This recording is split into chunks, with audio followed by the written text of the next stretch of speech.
आपलं स्वागत अभिनंदन आहे आणि आपण ते लाखेगाव ग्रामपंचायतचे एक सरपंच आहे. किती वर्षाचा कार्यकाल झालेला आहे आणि सभासद किती आहे आपले त्याच्याबद्दल पूर्ण माहिती द्या. नमस्कार, मी ज्ञानेश्वर माणिकराव राठवाडे, सरपंच ग्रुप ग्रामपंचायत लाखेगाव, तालुका पैठण, जिल्हा संभाजीनगर. मी गेल्या 2021 पासून तर आत्तापर्यंत सरपंच आहे.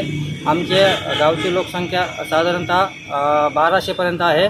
आमची ग्रामपंचायतची सभासदांची संख्या आहे ती 7 आहे.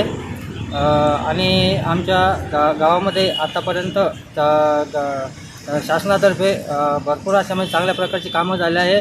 त्यामध्ये घरकुल योजना असेल, त्याच्यानंतर 15 वित्त आयोगाच्या योजना असेल, त्यानंतर तांडवस्तीच्या योजना असेल, त्यानंतर रोजगार हमी योजनेअंतर्गत या योजना असेल, त्यानंतर दलित वस्तीच्या योजना असेल, अशा बऱ्याचशा योजना ह्या शासनाकडून आम्ही राबवलेल्या आहेत.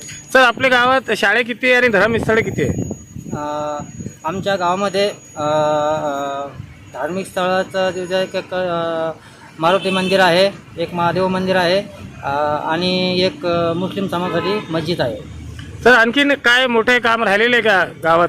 आता आमच्या गावामध्ये सर्वात प्रमुख काम म्हणजे मुस्लिम समाजासाठी आमच्या गावापासून त्यांना त्या कब्रस्थानपर्यंत जाण्यासाठी एक सिमेंट रस्ता व त्या नदीपासून एक पुलाचं काम हे आमच्यासाठी प्रस्तावित आहे. ते आम्हाला येणाऱ्या काळात करायचं आहे. सर, उपसरपंच कोण आहे आणि सभासदांमध्ये महिला आणि पुरुष किती आहे? आमच्या सर्व सन्माननीय 7 सदस्यामध्ये उपसरपंच श्री ज्ञानेश्वर लक्ष्मण कागदे हे उपसरपंच आहे आणि तीन महिला आणि 4 पुरुष आहेत.